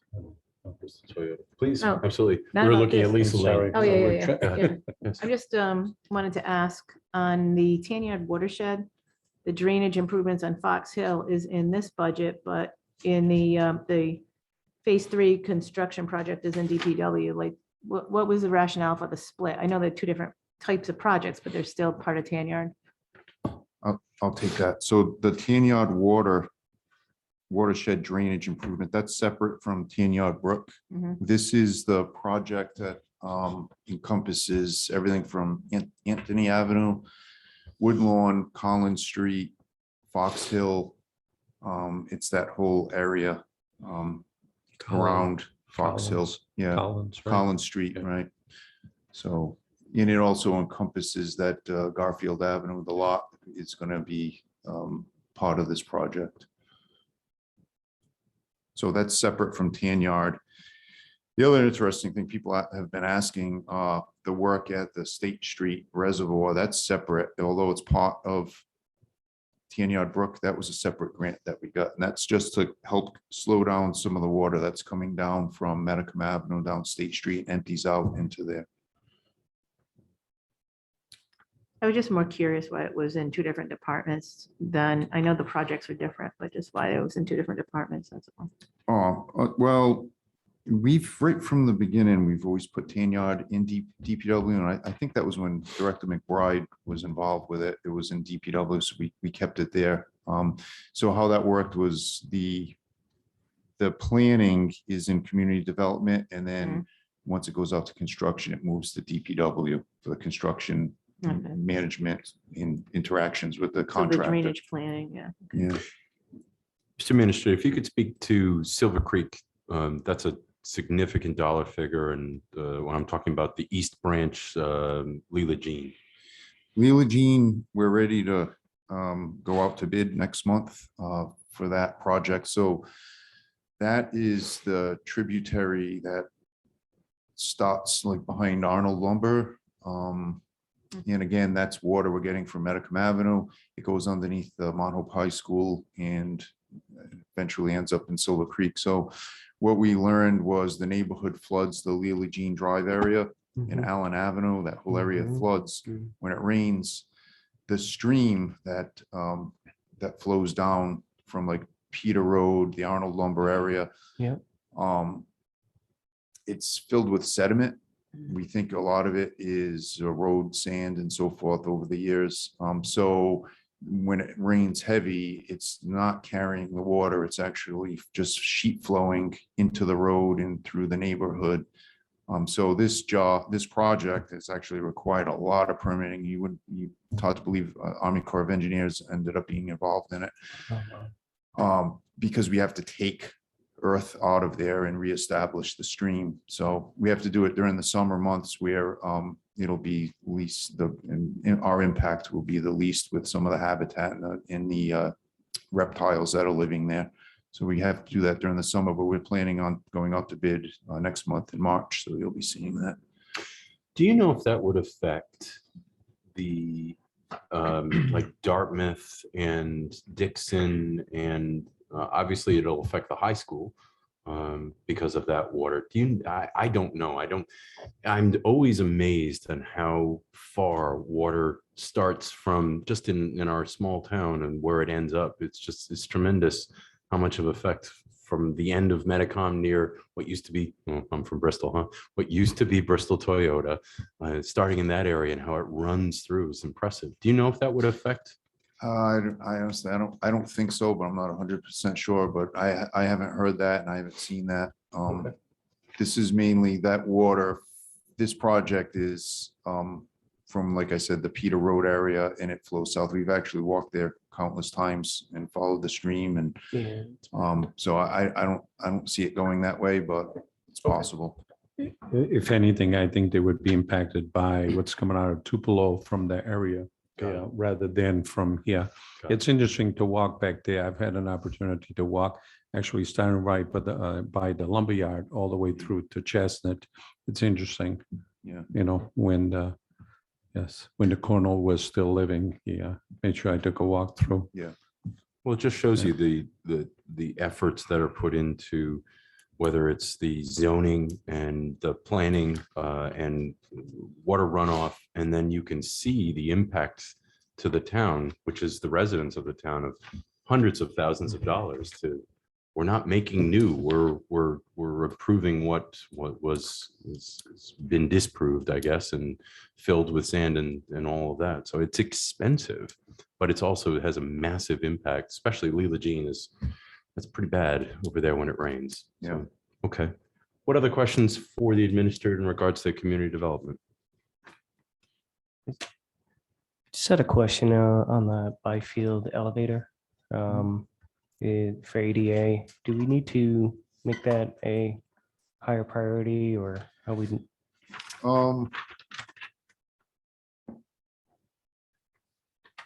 We're actually waiting for some type of a funding source for that. So we're really kind of busy with Wally and Reynolds right now, so I think we're okay. But as soon as an opportunity may arise, I think we should really get the elevator in. I just wonder if we get the price for Wally, if we could get and maybe a bill a bit cheaper, do two at once. I don't know. I don't know. Yeah. Just thinking out loud. We could certainly move it up and we could just put, grant opportunity, move it up into this year. Tim brings up a good point. Maybe there's an opportunity for kind of doing these in tandem. Maybe there's a cost savings, very much like there is with other things when they're here at the same time. They're putting it in for Wally. They Might be worth it's at least over. Like we were speaking about the police department feasibility study, at least considering it. That's a lot of money. And it's not something that we could necessarily, but with funding, and we did have funding for it in the past through grants. I should probably disclose this, that we did have a grant opportunity, but it was withdrawn. When the grantors did an onsite, they saw that we were renting the building and we were disqualified because they weren't low or moderate income businesses that were in there. So it was a significant grant. We were ready to do it. So we're kind of we appreciate our tenants, but at the same time, it prevents us from $700,000, right? Well, it's 1.1 million. It's preventing, the tenants are preventing the approval of the grant. So yeah, but I think the council should know that. Thank you. Yeah, well, I wasn't aware of that, so thank you. Yeah, so I'm not sure what other grant opportunities there are. I'm not interested in evicting our tenants, so. What's the revenue right now? Uh, for Byfield? Any- And it was,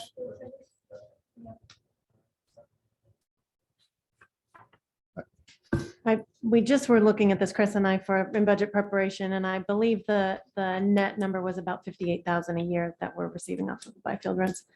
What are the questions? How much? Wait, I'm sorry, do you, what did you say? How much? 58. 58? Any other questions from the council? No, Uh, but just to Tim's point, don't, in terms of the elevators, because I mean, if we could do a package deal, if that's a possibility, then sometimes the company, once they dispatch the equipment to an area, Mm. there's a savings because you do it twice, pending what they dispatching equipment and all of that. You look at sometimes anywhere up to $25,000 to $30,000 just for dispatched equipment to an area, Right. you know? we'll look at that. We'll get a price. We had a price. We'll see what we Please. can do, and we'll go back to the council. We'll Please. come back to the council. And then obviously always looking for those grant opportunities, and we can discuss what the requirements are at that point. Yeah, we So- still have, so the civic groups that were in Reynolds, we moved them to Byfield. So 4th of July committee is there, the Christmas committee is there, the Substance Abuse Coalition is there. Okay. Community development has some files in the basement. The fire department has a small room in the basement for their emergency donation program. Board of Canvases has storage there. So we do have municipal uses in there that. And They if don't if those generate. groups want to have meetings, technically, they don't, it's mainly for storage and for some office space. That's what they're doing. They have memorabilia in the 4th of July room, but they're not supposed to be having meetings there because it's not ADA handicap accessible. The other problem I have to tell you is the restrooms aren't ADA accessible either. So if you do the elevator, the building still is an ADA. So we would have to look at the building if we want to get it up. And it is on the to-do list, but it's just not the top priority right now. Well, if you're gonna be talking to Senator Reed's office, maybe. Poor there is Senator a- Reed. Senator Reed's getting a Poor long guy. call. No, but I mean, you know, like that is like Money. making that handicap accessible, a municipal building that is a historic municipal building, that might be something that, you know, like It's gonna you're be a never long gonna, call. if grants are being, you're not able to get grants because you're renting it out. And it's not like strictly a municipal building. You're gonna run into that in a lot of different like areas. So maybe they is something that they could work on at the federal level. And you're gonna be talking to them anyway. Yeah. And while you're on the phone with him, can you ask him about the Independence Boat Ramp project? So, Yeah, Chris Albert's while on here. while you brought it up, I may as well talk about that, because I don't know if there was some confusion about Independence Park. There's actually 2 projects. One is the grant funded one that we talked about with Councilman Lay, and that was a resiliency grant. That's for like the parking lot, the park area around the ramp. The other project is the Harbor Masters project, and that is Independence Park Boat Ramp in the State Street Dock Boat Ramp. Great. To rebuild those, make them safer and improve them, make them a little more user friendly with a dock along the side. So Excellent. that's a separate project. So you'll see Independence Park in 2 places. Okay. They're actually two separate projects. And while we may have to put a sign that says, do not gun your engines at the edge of the ramps. And then they drop. I see them dropping right in when they back up their trucks, you know. Anything else? Anything else? Okay. I think, This was, as usual, extremely important. And thank you all for the hard work that you put in here. It is appreciated. It's also important that we all stay on track with this. And this is our truth document, I guess. So thank you all. If there's nothing else, we just need a motion to adjourn. So moved. One moment. Go ahead. Go ahead, Madam Clerk. I'm sorry. 5-year capital project requires a motion to receive and file. Is there a motion to receive and file? All right. Second. Discussion? So we had a motion made by Mary, seconded by Tim to receive and file unless there's, no? Okay. So hearing, all in favor? Aye. Any opposed? Thank you. Now I'll take a motion to adjourn. But Debbie, before we do that Certainly. very quickly, so at some point, when do we approve this to make sure that everybody feels comfortable? They don't walk out of here and go, okay, that's nice, so you talk about it, but did you approve it, you know? So the next step is continuing to work with the administrator to crunch the numbers for the budget, which we are doing currently. And then our goal, it would be to include in the budget the total that you see at the bottom of the fiscal 23, which is 1.29 million. So the goal is to have that be the number that's in our operating capital this year. Okay. And then with specific asks, I'll use Chief DeMello as an example for either authorization to take the next step or authorization to actually purchase, right? Correct. So the department heads, if there's something like that, that they would need to order ahead of the fiscal year, then they would come to you at a council meeting, request, permission to go out ahead of the budget and place that order, obligate the funds, basically. Everybody clear on that? It's, I think, a little bit better now. When they leave here, they feel like, We're good. so do we do it for nothing or do we accomplish no. something? Hang out with everybody. for I 2 know how hours. that goes. Yeah. All right. Can we have a motion to adjourn? So Yes. moved. Second, All in favor? aye, Any opposed? Thank you. Good night, everybody. Thank you. thank you.